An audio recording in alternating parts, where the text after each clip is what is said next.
নমস্কার বন্ধুরা, welcome to Rupa's food story চ্যানেলে। রূপার ফুড স্টোরি চ্যানেলে তোমাদের জানাই অনেক অনেক স্বাগত। আজকে বানাবো দারুণ স্বাদের নিরামিষ ধোকার তরকারি বা ধোকার ডালনা, যেটাই তোমরা বলো। আজকে নিরামিষভাবে, সম্পূর্ণ নিরামিষভাবেই রান্না হবে ধোকার ডালনাটা বা ধোকার তরকারি। খেতে কিন্তু দারুণ লাগবে। আর নিরামিষের দিন কিন্তু তোমরা অবশ্যই বাড়িতে বানিয়ে ফেলতে পারো দারুণ স্বাদের নিরামিষ ছোলার ডালের এই ধোকার রেসিপি। খেতে কিন্তু খুবই ভালো লাগে। আর নিরামিষের দিন কিন্তু অবশ্যই আমরা ভাবি কি রান্না করব, তা অবশ্যই নিরামিষের দিনে তোমরা এই রেসিপিটা করে খেতে পারো। খেতে কিন্তু দারুণ লাগে। এখানে নিয়ে নিয়েছি আমি ছোলার ডাল। এখানে আমি 250 গ্রাম মতো নিয়ে নিয়েছি। তোমরা যদি চাও অল্প ডালেও বানাতে পারো, কোনো অসুবিধে নেই। তার ছোলার ডালটাকে আমি কিন্তু সারা রাত জলে ভিজিয়ে রেখেছিলাম, তার ফলে খুব সুন্দর ভিজে গেছে। তারপরে আমি ভালো করে 3 থেকে 4 বার ভালো করে ডালটাকে ধুয়ে নিয়েছি। ধোয়ার পরে এবার আমি মিক্সির বাটির মধ্যে এটাকে পেস্ট বানাবো। তা মিক্সির বাটির মধ্যে ছোলার ডালটাকে দিয়ে দিয়েছি 4টে কাঁচা লঙ্কা, দিয়ে দিয়েছি ছোট ছোট করে কেটে রাখা 3 থেকে 4 টুকরো আদা, আর দিয়ে দিয়েছি সামান্য একটু চিনি, দিয়ে দিচ্ছি সামান্য একটু হলুদ, আর দিয়ে দেব নারকেল কোড়া ছাড়াও তোমরা রান্না করতে পারো, তবে নারকেল কোড়াটা দিলে কিন্তু ধোকার টেস্ট কিন্তু অনেক গুণ বেড়ে যায়। খেতে কিন্তু দারুণ লাগে। যেহেতু নিরামিষ রেসিপি, তাই নারকেল কোড়াটা দিলে কিন্তু ভীষণ ভালো হয়। এইভাবে দেখো সুন্দর করে আমি একটা মিহি পেস্ট বানিয়ে নিয়েছি। এবার কড়াই গরম করতে বসিয়ে দিয়েছি। কড়াইতে দিয়ে দিয়েছি সর্ষের তেল। তোমরা কিন্তু এই রান্নাটা সর্ষের তেলে করলেই ভালো হয়, বেশি স্বাদ হয়। তেলটা গরম হয়ে গেছে। এখানে আমি হিং ফোড়ন দিয়ে দিয়েছি, আর দিয়েছি গোটা জিরেটা ফোড়ন দিয়ে দিয়েছি। তারপর এখানে দিয়ে দিয়েছি ডালটা যে পেস্ট করে রেখেছিলাম, সেই পেস্টটাকে দিয়ে দিয়েছি কড়াইয়ের মধ্যে। এবার সমস্ত পেস্টটাকে মিক্সির জার থেকে কড়াইতে ঢেলে দেওয়ার পরে খুব ভালো করে কিন্তু আমাদের নেড়ে নিতে হবে এই মিশ্রণটা।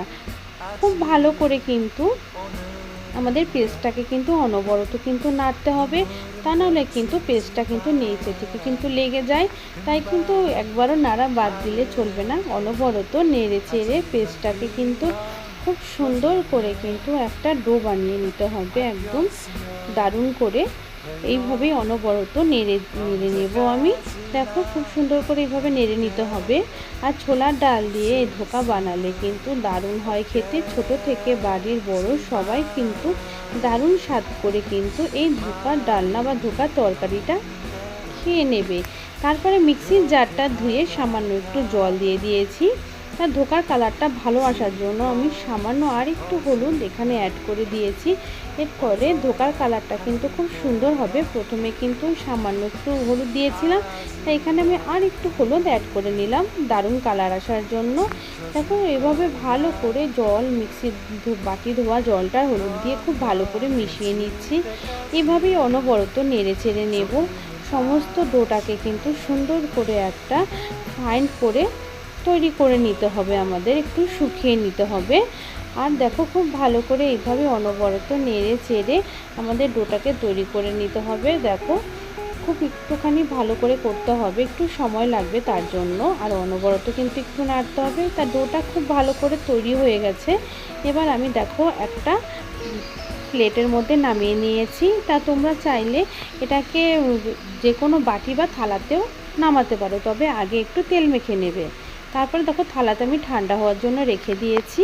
এখানে মিক্সির জারের মধ্যে নিয়ে নিয়েছি আমি টমেটো, নিয়ে নিয়েছি নারকেল কোড়া, নিয়ে নিয়েছি কাজু বাদাম। এখানে আমি একটা সুন্দর পেস্ট তৈরি করব। আর নিয়ে নিয়েছি 4 মগজ। এগুলো দিয়ে ভালো করে একটু জল দিয়ে আমি সুন্দর একটা পেস্ট তৈরি করে নিয়েছি। এরপরে দেখো এখানে যে আমি থালাতে শুকোতে দিয়েছিলাম ধোকাটা, তা দেখো খুব সুন্দর করে একটু ঠান্ডা হয়ে এসছে। এবার ভিজে ভাবটাও কিন্তু অনেকটা শুকিয়ে গেছে কিন্তু। তারপরে দেখো এভাবে একটা চাকুর সাহায্যে আমি কিন্তু কেটে নেব। তোমরা চাইলে চৌকো চৌকো করেও কাটতে পারো, তবে আমি একটু কোনাচি করে কাটছি। এর ফলে কিন্তু ধোকাগুলো দেখতে কিন্তু দারুণ লাগে। তা তোমাদের যেভাবে সুবিধে হয় সেইভাবে তোমরা কেটে নেবে। দেখো এভাবে সুন্দর করে আস্তে আস্তে করে কেটে নিতে হবে। আর ধোকাগুলো কিন্তু খুব দারুণ হবে দেখতে। আর দেখো ভেঙেও কিন্তু যাবে না, তুলে দেখাচ্ছি। দেখো কত সুন্দর জমে গেছে, দেখো দারুণ হয়েছে পিসগুলো। এবার আমি এটার একটা পেস্ট বানিয়ে নিচ্ছি। এবার কড়াই গরম করতে বসিয়ে দিয়েছি। কড়াইতে তেল গরম হয়ে গেলে এখানে আমি সর্ষের তেল দিয়ে দিয়েছি। তা পুরো রান্নাটা সর্ষের তেলেই করব। আর ধোকাগুলো যেহেতু ভেজে নিতে হবে, তার জন্য একটু বেশি করে কড়াইতে সর্ষের তেল দিতে হবে। তো তেলটা খুব ভালো করে গরম হয়ে গেলে ধোকাগুলোকে এভাবে উল্টে পাল্টে একটু কিন্তু লাল করে ভেজে নিতে হবে ধোকাগুলোকে, যাতে খেতেও ভালো লাগে এবং দেখতেও একটু সুন্দর হয়। এজন্য ধোকাগুলোকে অনবরত একটু নেড়ে চেড়ে আমি লাল করে একটু ভেজে নেব। দেখো এরকম করে সুন্দর করে ভেজে নিচ্ছি ধোকাগুলোকে। তোমরা চাইলে আরেকটুও লাল করতে পারো। এইভাবে সমস্ত ধোকাগুলো আমি ভেজে নেব। আর এখানে আমি একটু ধোকা তরকারিতে আলু ব্যবহার করব। তোমরা চাইলে আলুটা নাও দিতে পারো, আলু ছাড়া শুধু করতে পারো। তবে আমি এখানে একটু আলু ব্যবহার করছি। তা আলুটাকে এই তেলের মধ্যে একটু ভালো করে ভেজে নেব। আলু দিয়ে রান্না করলেও কিন্তু ভালোই লাগে খেতে। তো তোমরা যদি পছন্দ না করো তবে আলুটাকে বাদ দিতে পারো। আলুটাকে দেখো এবার আমি ভেজে নিচ্ছি। আলুটাকে একটু লাল করে ভালো করে ভেজে নেব। এখানে একটু সামান্য একটু লবণ দিয়ে দিয়েছি আলুর মধ্যে। এভাবে নেড়ে চেড়ে নেব। তারপরে দেখো এভাবেই নাড়তে নাড়তে আমি সামান্য একটু হলুদও অ্যাড করে দিলাম আলুর মধ্যে। কালারটা সুন্দর আসবে আলু ভাজার কালারটা, তার জন্য হলুদটা অ্যাড করেছি। এবার আলুটাকেও খুব ভালো করে আমি ভেজে নিচ্ছি।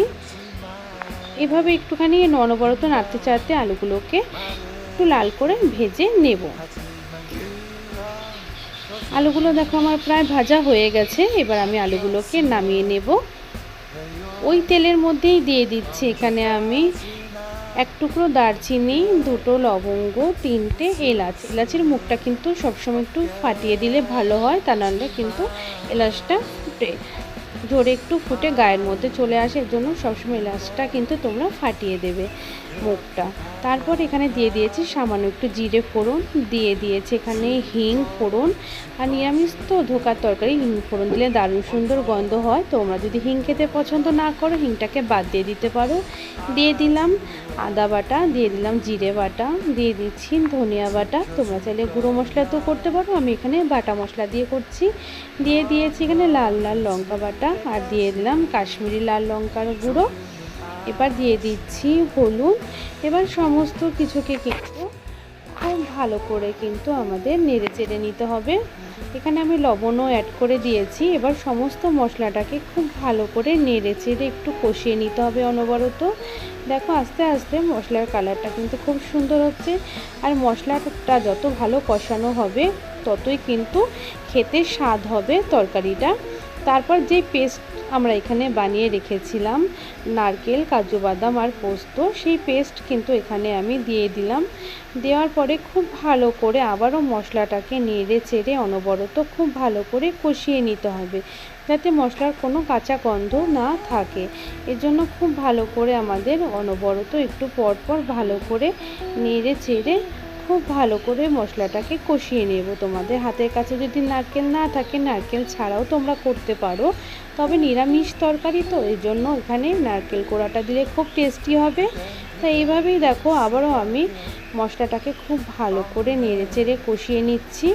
এবার এখানে আমি জল অ্যাড করে দিয়েছি। তোমরা চাইলে গরম জলও দিতে পারো কিংবা নর্মাল জলও দিতে পারো। আমি এখানে নর্মাল জলই অ্যাড করে দিলাম। জলটাকে দিয়ে খুব ভালো করে নেড়ে চেড়ে নিচ্ছি ঝোলটাকে। তোমরা যে যেমন গ্রেভি রাখতে চাও সেই অনুযায়ী এখানে জল অ্যাড করবে। তা দেখো ঝোলটা খুব সুন্দর ফুটতে শুরু করেছে। তা আমি প্রথমে আলুর টুকরোগুলো দিয়ে দেব, কারণ আলুগুলো সেদ্ধ হতে একটু টাইম লাগবে। এর জন্য আগে ধোকাগুলোকে দেব না, আগে আলুগুলোকে দিয়ে কিছুক্ষণ ফুটিয়ে নেব। তারপর এখানে আমি ধোকাগুলোকে অ্যাড করব।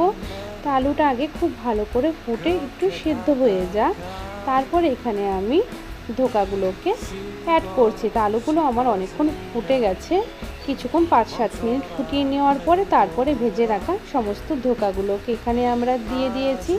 তোমরা চাইলে এই ধোকাগুলোকে বানিয়ে কোনো টিফিন বা কোনো কন্টেনারে ভরে, ছোটো বাটির কন্টেনারে ভরে ফ্রিজে রেখে তোমরা অন্য দিনও 2-3 দিন বা 7 দিন পরেও রান্না করে খেতে পারো। এভাবে ভেজে রেখে দিলে বা কেটে রেখে দিলেও তোমরা করতে পারো। তা আমি এখানে সবগুলো আজকে একেবারেই রান্না করে নিচ্ছি। ধোকাগুলোকে দিয়ে খুব ভালো করে কিন্তু ফুটিয়ে নিচ্ছি। দেখো খুব সুন্দর করে আমাদের কিন্তু ফুটিয়ে নিতে হবে। তাই এখানে আমি সামান্য চিনি অ্যাড করে দিচ্ছি। আর নিরামিষ তরকারিতে চিনি দিলে কিন্তু এর স্বাদটা কিন্তু খুব ভালো হয়। একটু চিনি না পড়লে নিরামিষ তরকারির কিন্তু স্বাদটা ঠিক মতন ব্যালেন্স হয় না। তা চিনিটাকে দিয়ে খুব ভালো করে নেড়ে চেড়ে নিচ্ছি, ভালো করে একটু ফুটিয়ে নেব ধোকাটা দেওয়ার পর, যাতে ধোকাটাও ঝোলের সাথে একটু মিশে যায় আর ওর সমস্ত যাতে গ্রেভিটা ধোকার ভিতরে ঢুকে যায়, এর ফলে ধোকাটা খেতে দারুণ লাগবে। তারপরে আমি দেখো 3 থেকে 4টি চেরা কাঁচা লঙ্কা দিয়ে দিয়েছি আর দিয়ে দিয়েছি গরম মশলা বাটা। তোমরা চাইলে এখানে গরম মশলার গুঁড়োও অ্যাড করতে পারো, কোনো অসুবিধে নেই। তা গরম মশলা কাঁচা লঙ্কাটা দিয়ে একটু ফুটাচ্ছি। তারপরে আমি দেখো কিছুক্ষণ একটু ফুটিয়ে নেব 3 থেকে 4 মিনিট। তারপর এখানে দিয়ে দিচ্ছি পরিমাণ মতন একটু ঘি। তা নিরামিষ তরকারিতে একটু ঘি দিলে কিন্তু এর স্বাদটা কিন্তু অনেক গুণই বেড়ে যায়। তোমরা চাইলে নাও দিতে পারো, তবে একটু ঘিটা দিলে ভালো হয়। এবার ঘিটা দিয়ে একটু ফুটিয়ে নিয়েছি আর তারপরে গ্যাস অফ করে আমি একটু স্ট্যান্ডিং টাইমে রেখে দিয়েছিলাম। তারপরে দেখো কত সুন্দর উপর থেকে তেলটা ভেসে উঠেছে। এরপর আমি একটা প্লেটে তোমাদের সার্ভ করে দেখাচ্ছি তরকারিটা। তরকারি কিন্তু ফোটার পরে কিন্তু একটু যদি আমাদের ঢেকে রাখা যায়, তার ফলে কিন্তু তরকারির আস্তে আস্তে কালারটা কিন্তু খুব সুন্দর বের হয়। দেখো এখানে আমি প্লেটে তোমাদের সার্ভ করে দেখাচ্ছি কত সুন্দর হয়েছে ধোকার তরকারিটা। দেখতেও কিন্তু খুব সুন্দর হয়েছে আর খেতেও কিন্তু দারুণ টেস্টি হবে। এর থেকে কিন্তু দারুণ কিন্তু একটা সুগন্ধ বেরোচ্ছে। তোমরা বাড়িতে রান্না করলে অবশ্যই কিন্তু বুঝতে পারবে। দেখো খুবই সুন্দর হয়েছে দেখতে আর খেতেও দারুণ টেস্টি হবে। ছোট থেকে বড় সবাই কিন্তু খুব আনন্দ করে এই তরকারিটা বাড়িতে খেয়ে নেবে। তো আজকের ভিডিওটা তোমাদের কাছে কেমন লেগেছে? যদি ভালো লেগে থাকে অবশ্যই আমার ভিডিওটাতে তোমরা একটা লাইক করবে এবং ভিডিওটা আরও অন্যান্য বন্ধুদের মাঝে একটু বেশি বেশি করে শেয়ার করে দিও। আর যদি সত্যি তোমাদের মনে লেগে থাকে আমার এই ভিডিওটা, অবশ্যই আমার চ্যানেলটাকে কিন্তু তোমরা সাবস্ক্রাইব করতে ভুলো না। আর নতুন বন্ধুদেরও বলছি, তোমরা যদি আমার চ্যানেলে নতুন হয়ে থাকো অবশ্যই আমার চ্যানেলটাকে সাবস্ক্রাইব করে নিও। পাশে থাকা বেল আইকনটাকে প্রেস করে দিও, যাতে নতুন নতুন ভিডিও সবার আগে তোমাদের কাছে পৌঁছে যায়। আমি যখনও কোনো নতুন ভিডিও আপলোড করব, সেই ভিডিও নোটিফিকেশান সবার আগে তোমাদের কাছে পৌঁছে যাবে। তোমরা যদি এরকমই আরও নিত্য নতুন ভিডিও আমার দেখতে চাও, অবশ্যই তোমরা ইউটিউব বা গুগলে রূপাস ফুড স্টোরি বলে সার্চ করে তোমরা আমার চ্যানেলটাকে সাবস্ক্রাইব করে দেখতে পারো। তাই এইভাবেই তোমরা সবসময় আমার সাথে থেকো এবং পাশে থেকো, এই ভরসা নিয়ে আগামী দিনের পথগুলো চলতে চাই। আবারও কোনো নতুন ভিডিও নিয়ে তোমাদের সামনে হাজির হয়ে যাব। আজ তাহলে এই পর্যন্তই, আবার দেখা হবে অন্য কোনো নতুন ভিডিওর সাথে। আর তোমরা যদি আমার চ্যানেলটাকে সাবস্ক্রাইব করতে ভুলে যাও, ভিডিও স্ক্রিনে দেওয়া যে লোগোটা আছে রূপাস ফুড স্টোরি, সেই লোগোতে ক্লিক করে আমার চ্যানেলটাকে তোমরা সাবস্ক্রাইব করে নিতে পারবে। এবং আরও দেখো 2-1টা ভিডিওর লিঙ্ক থাকবে, সেগুলোতে তোমরা ক্লিক করে ভিডিওগুলোকে দেখে নিতে পারবে। আজ তাহলে চলি, বাই।